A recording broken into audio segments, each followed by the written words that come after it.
बिस्मिल्लाहिर्रहमानिर्रहीम, अस्सलाम वालेकुम। न्यू न्यूज़ की खसूसी नशरियात पैगाम रमज़ान और मैं हूँ आपकी मेज़बान नबीहा एजाज। और नबीहा के साथ मैं हूँ आपका मेज़बान डॉक्टर उमर आदिल। और सिर्फ आपका मेज़बान नहीं हूँ, जो मेरे यहाँ मेहमान आए हुए हैं उनका भी मेज़बान हूँ। और जो मेरे चेहरे पे ये बेइंतहा रौनक और मुस्कुराहट है, हाँ है, मेरे चेहरे पे इतनी ही रौनक हो सकती है, इतनी ही मुस्कुराहट हो सकती है, वो इस वजह से है। आप देखें ना, आपके चेहरे पे भी मुस्कुराहट आ गई, अच्छी बात है ना।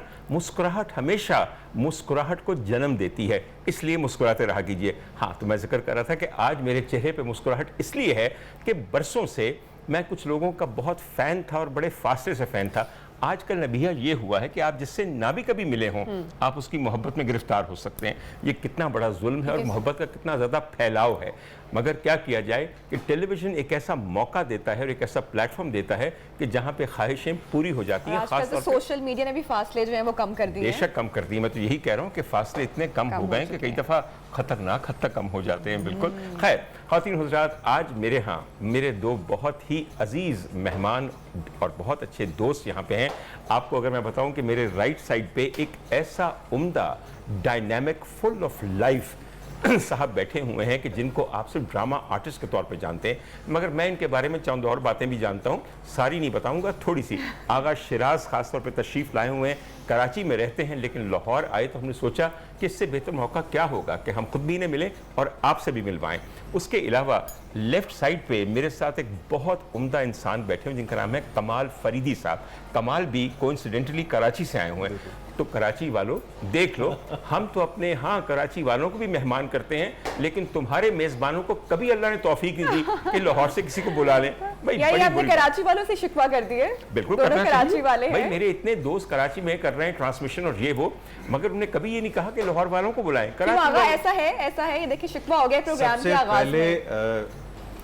आदिल भाई ने जो एक बात बोल दी है, लोगों को शक में पड़ गया कि मैं कुछ बातें बताऊंगा और कुछ नहीं बताऊंगा। राज जो है ना वो खोलने वाले हैं। यही चीज तो थ्रिल पैदा करती है। मैं आप लोगों को बता दूं, मैं बहुत मासूम हूं, इनकी बातों पे मत आइएगा, और इनकी जो शिकायत है वो बिल्कुल बजा है। अच्छा, पहली बात का मैं जवाब दे दूं, ख़वातीन हज़रात, चोर की दाढ़ी में हमेशा तिनका होता है। मासूम हो तो कहने की क्या जरूरत है, जो बातें मैंने कहनी है सारी खुल के सामने आ जाएंगी। फैसला आपके हाथ में, यहाँ 2 घंटे के अंदर सारा मुकदमा लड़ लेंगे। हाँ, अब बताइए शिकवे की बात। अब मसला ये है कि एक तो बड़े भी हैं और मैं इनका फ़ैन हूँ, इनके बोलने का जो अंदाज़ है उसका बहुत बड़ा फ़ैन हूँ, इस वजह से मैं कुछ बोल नहीं सकता। वरना ख़वातीन हज़रात, हम दोनों ने शनाख्ती कार्ड निकाल लेने हैं, आप फैसला कीजिएगा क्या बड़े होंगे। अगर शनाख्ती कार्ड निकाला तो पता चलेगा 2-3 महीने मुझसे नहीं, मैं अपनी एज बता देता। लास्ट टाइम भी मैं जब शो में आया था मैंने बताया, सर अभी जून में मैं 48 का हो जाऊंगा। तो मुझसे किसी ने पूछा कि यार लगते नहीं हो, तो मैंने उसको ये जवाब दिया कि अमाल अच्छे हैं मेरे। भाई बहुत अच्छे हैं, नियत ये 48 वाला वैसे मजाक था या नहीं, आई एम सीरियस। नहीं, बिल्कुल बिल्कुल। इमरान अब्बास की मैं इमरान अब्बास की एज नहीं बता रहा, इमरान अब्बास की एज, इमरान अब्बास 2 साल मुझसे बड़ा है। लेकिन एक मैं बात बताऊं आपको, इमरान अब्बास भी मेरे बहुत अच्छे दोस्त हैं। यस। इमरान अब्बास ने जितनी मेहनत खुद पे की है और जितनी मेहनत खुद पे करवाई है, यकीन कीजिए कि उनको भी सिर्फ 30 के लगना चाहिए। वेरी बैड डॉक्टर साहब। भाई मेरी बात सुनिए, आखिर इतने बड़े बातों में कोई नहीं जीत सकता। हर एक का हक है ना। हाँ बिल्कुल है, बिल्कुल अगर करें बनाओ सिंगार तो हमें कितनी अच्छी लगती है। खवातीन को तो बनाओ सिंगार ही सजता है। वजूद जन से है तस्वीर कायनात में रंग, खुदा का वास्ता है टेक्निकलर जिंदगी हमें चाहिए, टेक्निकलर कायनात चाहिए। क्या ख्याल है आपका सर? क्योंकि खूबसूरती जो है ना वो खुद एक रोब है, एक दबदबा है। बिल्कुल, चाहे वो औरत में हो चाहे वो मर्द में। चले फिर इस रात से भी पर्दा जो है वो जरा आज उतार दीजिएगा, फाश कीजिएगा। डॉक्टर साहब, एक नन्हा मेहमान है हमारे साथ, उनका भी बिल्कुल है। मैं उसका तारुफ अलहदा से करवाना चाहता हूँ। छोटा सा बच्चा है जिसका नाम इतना हसीन है कि देख के दिल झूम जाता है, सुन के दिल झूम जाता है। इस बच्चे का माशाल्लाह नाम है मोहम्मद अहमद। मोहम्मद अहमद इतनी सी उम्र में बेइंतहा उम्दा क़िरात करते हैं और कारी हैं। और ख़ास तौर पे आज के प्रोग्राम में हमने मोहम्मद अहमद को दावत दी है ताकि देखने वाले वालिदैन को ये तरगीब हो कि वो भी अपने बच्चों को बड़ी इब्तदा से कलाम इलाही से एक रग़बत और एक मोहब्बत पैदा करवाएं।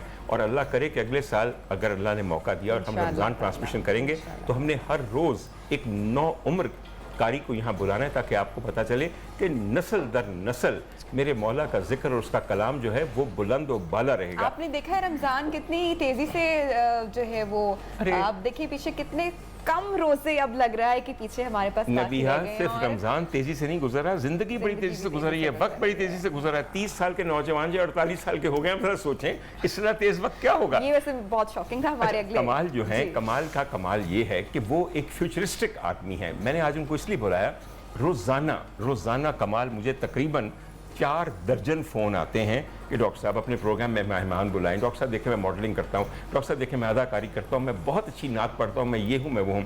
इतना मेरा दिल ख़राब होता है कि जब लोगों को ना करता हूँ। मैं आपको इसलिए मैंने बुलाया ताकि आप उनको हौसला दें कि अगर उनके पास टैलेंट है, if they can be good communicators and good broadcasters, तो उनको हमारी मोहताजी की ज़रूरत नहीं है, चैनल की ज़रूरत नहीं है। They can open up their own channel, their own page on the YouTube और द सोशल मीडिया। जैसे डॉक्टर साहब आपने बताया कि बहुत सारे फ़ोन आपके पास आते हैं और लोगों को प्लेटफॉर्म अवेलेबल नहीं होता। ये प्लेटफॉर्म डिजिटली प्लेटफॉर्म आज से नहीं 2010 से अवेलेबल है, दुनिया भर में अवेलेबल है, बट हमारी अवेयरनेस ऐसी नहीं है कि हम लोग उसको अडॉप्ट कर सकें। हमारी जो पॉपुलेशन है उसका 83% पेनिट्रेशन है सोशल मीडिया यूजेज, या फिर आप इंटरनेट पर कह लें कि इंटरनेट सेवी हैं वो लोग। वो क्या करते हैं, अपना टाइम ज़्यादातर डिफरेंट चीज़ें देख देख के इधर से उधर एक्सप्लोरेशन और टाइमलाइन विजिट करके ज़ाया करते हैं, बट अपना कंटेंट जो उनका अपना टैलेंट है वो जनरेट नहीं करते। वो जो टैलेंट जनरेट नहीं करते, बस वो दूसरों को देख के कहते हैं शायद हमें ये अपॉर्चुनिटी मिल जाए कि हम टीवी पे जाके कर दें, जबकि टीवी उनके अपने हाथ में होता है। उनके पास फ़ोन है, वो मतलब दे आर अ जर्नलिस्ट, वो रिपोर्ट कर सकते हैं, they can be a good singer, Nath artist, अपना टैलेंट, कॉमेडियन। बिल्कुल। बट आप देखें इस वक्त लोगों को एंटरटेनमेंट चाहिए, और दुनिया जिस पेंडेमिक से गुजर रही है, उस पेंडेमिक में इंसान को उसके कमरे तक, उसके बेडरूम तक महदूद कर दिया गया है। जी बिल्कुल। और अभी हम मजीद उस लॉकडाउन की सिचुएशन में जा रहे हैं जहाँ पे हम बैठ के ही अपना वर्क फ्रॉम होम का कॉन्सेप्ट दोबारा से रिवाइव कर रहे हैं। हम फ्रॉम बेडरूम हम सारा डिबेट कर रहे हैं। पहले तो हम इलेक्शंस में करते थे ना कि लोग ट्विटर पे आके डिबेट करते थे कि ये पॉलिटिशियन सही है, ये गलत है, ये सही है, ये नहीं है सही। अब यहाँ पे हकीकत में जिंदगी बेडरूम तक आ गई। कमाल साहब, ये सारा जिस तरह से आपने बताया, पूरा सेटअप करना जितना आसानी से आपने बताया है, इसको प्रैक्टिकली करना भी क्या उतना ही आसान है? जो लोग देख रहे हैं, जो इसमें इंटरेस्टेड हैं, जो करना चाहते हैं इसको। जी बड़ा आसान है। हर एक का फेसबुक पे अपना अकाउंट होगा, वो पेज अपना क्रिएट कर सकता है, जिससे गूगल का अकाउंट है, उस गूगल के अकाउंट से इंटीग्रेट करके एक चैनल बना सकते हैं यूट्यूब का। कमाल, एक मैं बात बताऊं आपको, आप ऐसे अच्छे मार्केटियर हैं कि पहले ही गो में पूरी कहानी सुना दी है। अभी और वक्त भी है और ब्रेक्स भी हैं। एक्चुअली खुशबू जो है यहाँ पे मुझे बार बार अपनी तरफ खींचती है। सर, हुस्न के अलावा खुशबू भी एक ऐसी चीज़ है जो कि इंसान के हवास पे छा जाती है। ये बात है कि नहीं? और आज हमारी जो खुशबू है वो दरअसल घुटती हुई हलीम की है। बिल्कुल। अच्छा, ये भी कराची वालों का सदका है, यकीन कीजिए। बिल्कुल। मेरा बचपन अगर कराची में ना गुजरा होता तो मैं भी मोटे मोटे दानों वाली, जिसके अंदर हलीम की गंदम फुटक रही हो, वैसी हलीम बनाता। मुझे याद है कि हमारे यहाँ बचपन में कराची में हलीम बनी तो मेरे अक्सर दोस्त, ज़ाहिर मैं वहाँ रहता था तो कराची के थे, तो एक साहब आए और मुझे कहने लगे, डॉक्टर साहब ये हलीम है। मैंने कहा जी। कहने लगे तो फिर घुटी क्यों नहीं? मैंने घुटी का लफ्ज़ वहाँ से, अरे मियाँ घुटना जो है, आप हमारे पास सईदा हुमा किरमानी खड़ी हैं और देखिए ज़रा कि कोटवा तो इनके पास नहीं है, लेकिन चमचे से हलीम को खूब घोट रही हैं। नहीं, घोटना है मेरे पास, मैं पहले। अच्छा, दिखा दीजिए कि कोटवा कैसे होता है लोगों को। इस तरह का होता है जी घोटना। और अभी चूंकि आप देख रहे हैं कि उसके बबल्स जो हैं वो बाहर आ रहे हैं और बिल्कुल फाइनल होने वाली है। और कुछ चीज़ें ऐसी होती हैं जिनमें मैं हमेशा कहती हूँ, जब तक हाथ आपका जलता नहीं है ना, तब तक वो चीज़, आप जब जल जाए हाथ, आप समझ लीजिए कि आप पकने वाली है या पक चुकी है। बिल्कुल तो सही। एक जिनमें से एक हलीम है, पालक है, और उसके अलावा साग, खीर। बिल्कुल, पालक या साग कह लीजिए, वो एक हरीसा। बिल्कुल। तो ये जब तक अच्छे से, अभी जो वो बबल्स उसके बन रहे हैं और जो आवाज़ अभी आ रही है, ये जो है वो यकीनन खुशबू के अलावा जो है ना, वो एपिटाइट को बढ़ा रही है कि रोज़े अफ्तारी के वक्त जो हमें हलीम मिलेगा, और हलीम यकीनन। अच्छा भाई, आज मैं आपको एक बात बता दूं, इसमें थोड़ा सा हाथ मेरा भी है। हमारी शेफ़ इस कदर दरिया दिल हैं कि कई दिनों से मैं हलीम की ख्वाहिश और फरमाइश कर रहा था, तो उन्होंने मेरी ख्वाहिश और फरमाइश पूरी की, और ऐसे नहीं पूरी की, 2 अच्छे साइज़ के डब्बे, जो ज़रा उस साइज़ से तो छोटे हैं जो मेरी ख्वाहिश के मुताबिक है, मगर अलग से पड़े हुए हैं। नबिया के लिए भी छोटी सी प्याली है कि नहीं? भाई नबिया जो है वो बहुत ज़्यादा वेट वॉच कर रही है, तो प्याली ही देना। मेरा क्या है, डब्बा भी खा के मैं तो हजम कर लूंगा। मैंने नबिया को रेसिपी दे दी थी और नबिया बना चुकी हैं, और नबिया क्या हलीम बहुत अच्छा बना है। क्यों नबिया? बहुत उम्दा बना। हुमा की रेसिपी हो तो किस्मत ये आपको लेके आ जाएगा कि कराची का हलीम और कराची वालों के साथ आपको नोट सर करना कितनी पड़ेगा। मैं मेरा दिल कराची के लिए धड़कता है हर वक्त। सर जहाँ बचपन गुजारा हो, जहाँ पहली मोहब्बत की हो, शिराज तुम तो इस मामले में खासे अच्छा, जानकार हर 2 नंबर काम देख के मेरी तरफ क्यों बोलते हैं आप? भाई किस्सा आप मेरी बेगम भी देख रही है। बेगम ब्रेक में चले चाय मैं भाई बेगम भाभी किस्सा ये बेगम है। हो जाए आप। नहीं आप बिल्कुल फिक्र मत कीजिए। ये लाहौर आया क्यों हुआ है मुझे नहीं पता आपको नहीं पता तो कोई और बात है। ख़वातीन हज़रात, गुफ्तगू का सिलसिला जारी रहेगा। मोहम्मद अहमद की तिलावत सुनने के लिए मैं बेचैन हूँ। अगर मुनासिब है और इस वक्त है तो हम हमें अभी बताइए। बिल्कुल बिल्कुल तो मैं हाँ। सबसे पहले दरख्वास्त करूंगा मोहम्मद बिस्मिल्लाह, हमारे आपकी किरत सुनने के लिए हम तैयार बैठे हैं।